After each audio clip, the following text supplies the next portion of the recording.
Eu sou Áurea Maria Guimarães, professora aposentada da Faculdade de Educação da Unicamp. Agradeço o convite da editora da Unicamp, que nessa segunda-feira virtual nos convida para falarmos do livro de nossa vida, que marcou nossa vida. E o primeiro livro que veio à minha memória foi O Barão nas Árvores, escrito pelo Ítalo Calvino, em 1957. Eu lembro que a leitura me trouxe muito ânimo, muita alegria, no momento em que eu estava da minha vida, que eu estava precisando disso.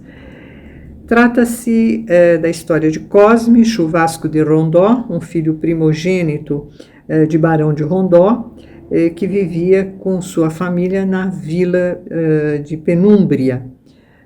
Eles tinham um castelo, uma família de nobres, não muito importantes, e que tinha um castelo nessa região. No dia 15 de junho de 1767, Cosme, aos 12 anos de idade, se revolta contra os pais e se recusa a almoçar o prato do dia, que era escargot. Ele sai da sala, sobe numa das árvores do bosque e de lá ele nunca mais sai, nunca mais toca o chão. Quem narra a história é o irmão de Cosme, 4 anos mais jovem que o Cosme. E as histórias têm muitas aventuras, o Cosme viaja, né? E quem quisesse se aproximar dele tinha que subir uma escada para ter contato com ele. O que me encanta nesse livro, que permanece para mim ainda tão atual, né? Primeiro, que ele sobe as árvores, né, porque ele achava necessário manter uma distância para conhecer melhor a terra. Viver nas árvores, para o Cosme, era transformar-se num modo de vida, num modo de ser. Cosme era um solitário? Sim, mas ele não fugia das pessoas, ele adorava conversar com as pessoas, ouvir as histórias, principalmente nos momentos em que as pessoas simples e os trabalhadores se reuniam em torno de fogueiras para falar do seu dia a dia. Então, à medida que os camponeses, os trabalhadores, os carvoeiros iam se acostumando com aquele ser tão estranho, né, que só vivia nas árvores, eles começaram também a dialogar com o Cosme, a fazer perguntas para ele. Ele lia muito, mantinha uma correspondência com alguns filósofos, entre eles Rousseau, Diderot, Voltaire. Seus discursos referiam-se a um projeto de instauração de uma república mundial de iguais, de livres e de justos. Ele escreveu e difundiu um projeto de constituição, né, para as cidades republicanas, com a declaração dos direitos dos homens, das mulheres, das crianças, dos animais domésticos, dos animais selvagens. Enfim, o livro é encantador porque mostra um homem, né, que tinha muitas ideias e que ele conseguiu redigi-las e difundi-las. Mas ele morreu de forma inusitada, depois vocês vão ler o livro a descobrir, deixando um vazio no coração do seu irmão, né? Porque o trabalho idealizado pelo Cosme, segundo o irmão, poderia servir de orientação para todos os governantes. Porém, lamento seu irmão, não quiseram escutá-lo. Cosme resistiu bravamente, vivendo como viveu. E nós, conseguiremos resistir com essa bravura? Leiam O Barão nas Árvores. Ele vai nos animar nesses momentos.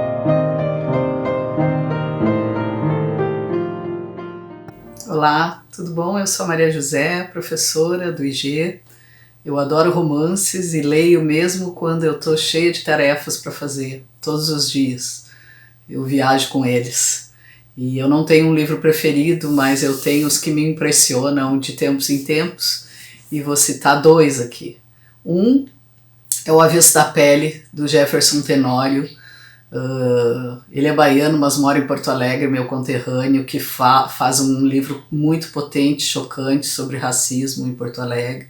E para além disso é um autor premiado e o texto é muito bem escrito e ele perpassa o tempo, e foi muito chocante de ler e ver a minha infância naquele lugar racista, muito triste. O Jefferson Tenório é fantástico. O outro eu terminei há pouco, não dá para vocês verem aí porque está ao contrário, mas chama Indígenas de Férias, do Thomas King, que é um escritor que mora no Canadá, mas ele é Cherokee e grego, e Indígenas de Férias já dá essa sensação de que a gente imagina, né, que os indígenas são um grupo só de pessoas, não é essa diversidade de povos que tem, e não entram em férias e não trabalham progridem. E esse casal, então, é um casal de senhores velhos. Ela é da etnia... como é que chama lá?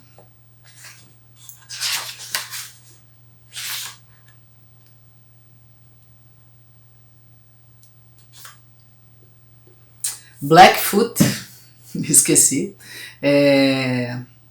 E esse casal é uma indicação, esse livro da Margaret Atwood, eles são amigos, né, o Thomas King, e eles vão então para Praga tirar férias e discutir. O livro discute muito a velhice, o amor e a violência que foi e que né, física e simbólica cometida contra indígenas e refugiados do mundo inteiro. Então esse é meu recado de hoje. Beijo.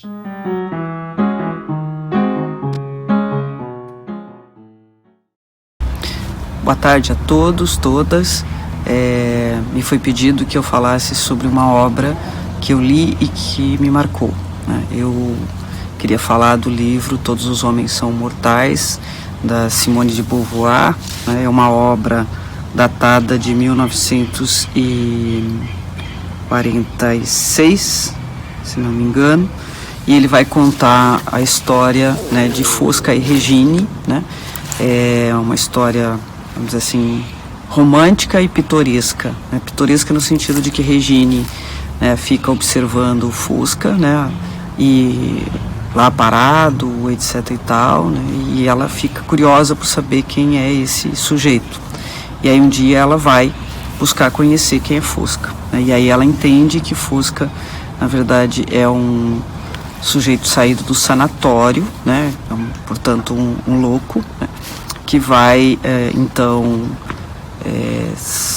assumir, né, a condição da imortalidade, né? E aí a partir disso se desenvolve a história, né? E Regine fica muito imbuída, né, de curar Fosca, né? E durante todo esse tempo essa autora, né, uma grande autora, uma grande feminista, uma existencialista, ela vai mexendo, né, com questões, né, que são muito importantes, né, para todos nós seres humanos, né, que é essa perspectiva da mortalidade e da imortalidade, né?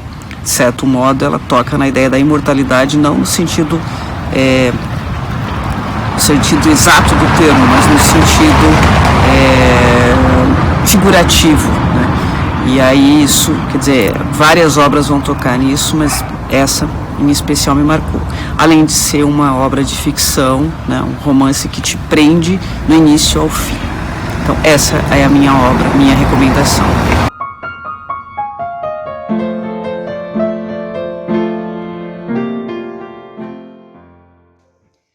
Qual o livro da minha vida?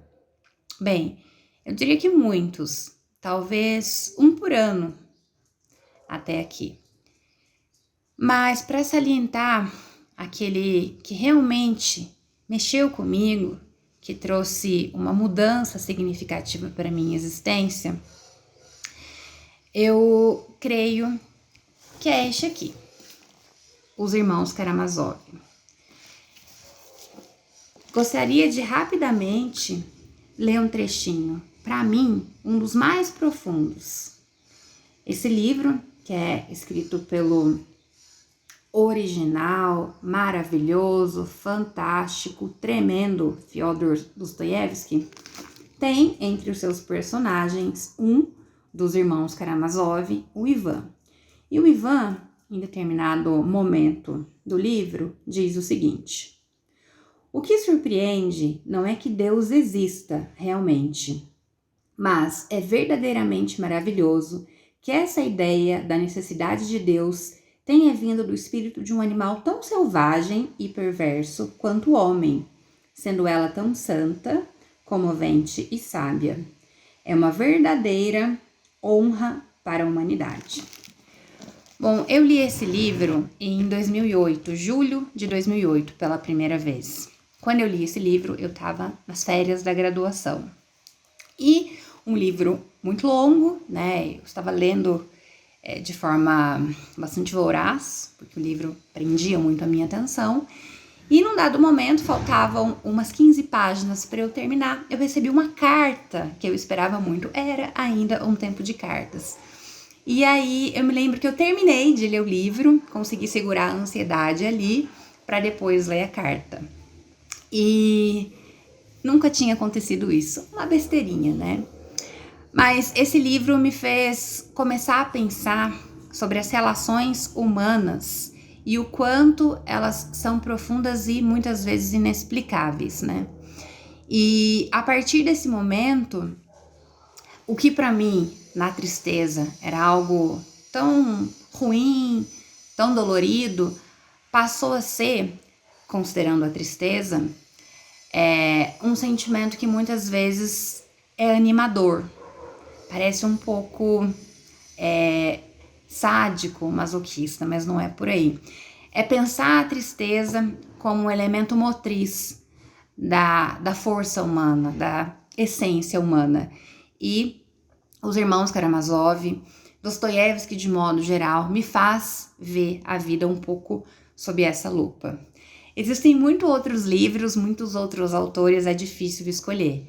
Mas eu acho que por tudo que esse livro traz, Os Irmãos Karamazov é o livro da minha vida.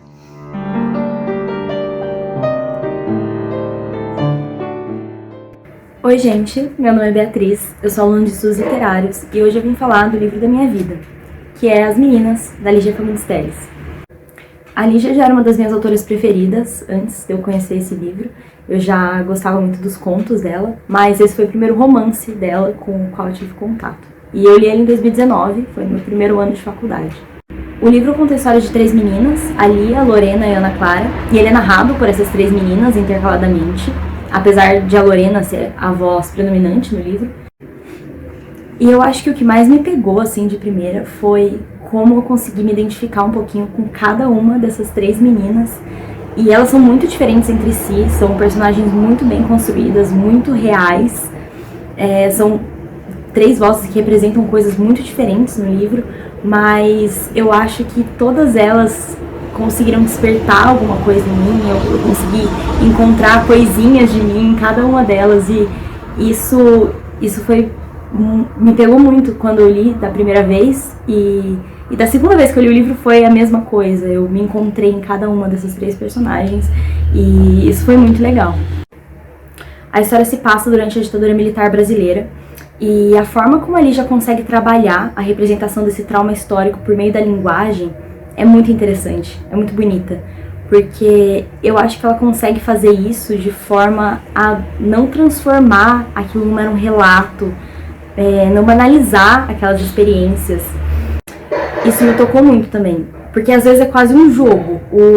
O papel ativo que o leitor tem na leitura, que o leitor ele acaba tendo um papel mesmo de decodificar algumas mensagens ali. O livro ele foi publicado durante a ditadura militar e o livro ele tem relatos de tortura, ele tem críticas incisivas ao regime e ele não foi censurado. Então a Lígia ela conseguiu burlar a censura com esse trabalho linguístico que ela faz, com esse trabalho aí de jogar para o leitor esse papel ativo mesmo, de decodificar as mensagens. Se for pensar nisso, é realmente genial, é muito interessante. E a linguagem do livro é muito bonita. A Lígia brinca mesmo com a linguagem, tem um trabalho linguístico ali, mesmo sendo prosa, tem um jogo, forma, conteúdo, mesmo sendo prosa. Tem uma passagem de uma violência sofrida pela Ana Clara, e é uma passagem em um parágrafo só, de quase 3 páginas.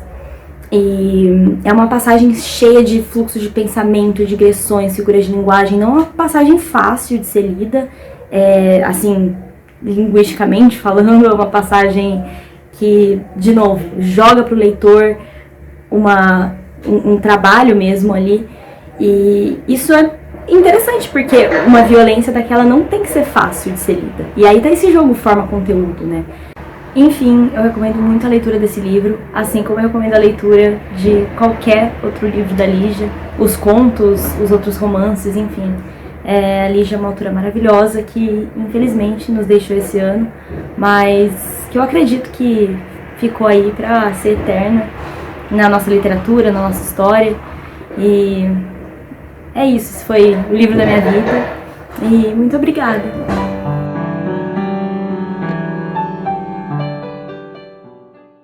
Olá, meu nome é Gabriele. O livro que marcou a minha vida foi A Menina que Roubava Livros, do Mark Zusak. Esse livro ele conta a história de Liesel, e uma garota alemã adotada por cidadãos alemães. E durante a história a gente pode acompanhar a sua conversa com uma personagem muito interessante. Essas conversas elas levam a grandes reflexões, proporcionando até assim momentos emocionantes que nos faz questionar sobre algumas coisas que a gente julga ser importantes em nossa vida. Esse livro foi importante para mim porque, primeiramente, ele foi emprestado pela minha madrinha e ele me ajudou a desenvolver o hábito de leitura. Foi o primeiro livro que eu li assim e ele me acompanhou por várias noites. Então, sempre que eu lembro quando eu comecei a gostar dessa coisa de ler, dessa coisa de ter esse hobby, eu lembro sempre desse livro. E tenho um grande desejo assim, de reler esse livro inúmeras vezes, por causa que tem esse lado sentimental também, por ter sido uma pessoa importante que emprestou para mim.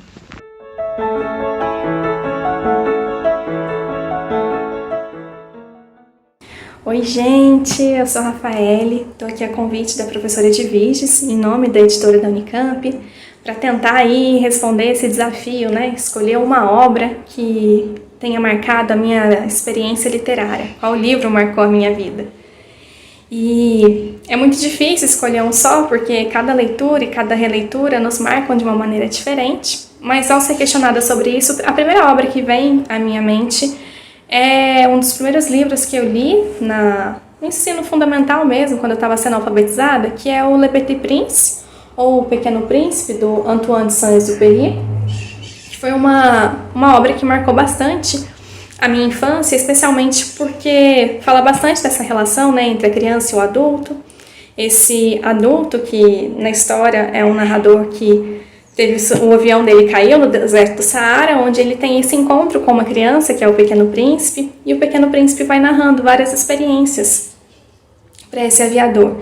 E eu lembro que isso já tinha me encantado quando eu era criança, como esse Pequeno Príncipe, que era uma criança também, tinha tantas experiências para contar, e como ele fala muito dessa relação entre o adulto e a criança, as perspectivas, né? O livro ele tem algumas ilustrações também, e aí é muito essa coisa de como que o adulto vê aquilo, como que a criança percebe. Então a gente tem o desenho de um chapéu, ou é uma cobra engolindo um elefante, e como que o Pequeno Príncipe também vai criando laço com os animais, com o planeta que ele vive, com as plantas, né, a rosa especialmente, que ele cuida bastante dela. Então esse foi o primeiro livro que marcou bastante a minha experiência leitora. E acho que marcou exatamente por isso, por falar um pouco dessa relação do adulto e da criança, né? Esse universo que convivem, coexistem ali, mas muitas vezes em perspectivas tão distintas.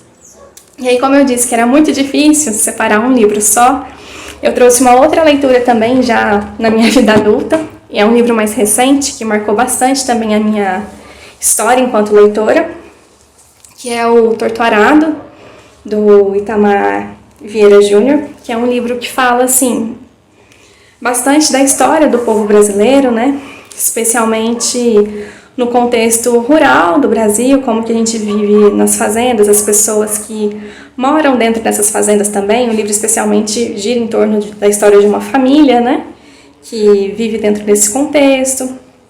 Mas ele ultrapassa esses limites, porque fala bastante, conta a história do Brasil no sentido de como a gente lida com esse modelo de trabalho, né? Quando as pessoas moram dentro das fazendas. A gente tem bastante aqui também falando sobre o início do movimento sindical dos trabalhadores rurais, as questões políticas envolvidas, né? Para as pessoas conseguirem levar a escola, a educação para a zona rural. E o mais difícil também é como que ao longo da história a gente vai apagando a religião e a cultura de matriz africana. Então, tá aí, da segunda etapa da minha vida, etapa adulta já, um outro livro que me marcou bastante. Bom, eu disse que era desafiador, né, separar um só, trouxe dois, e é isso. Obrigada pela experiência, um beijo, pessoal!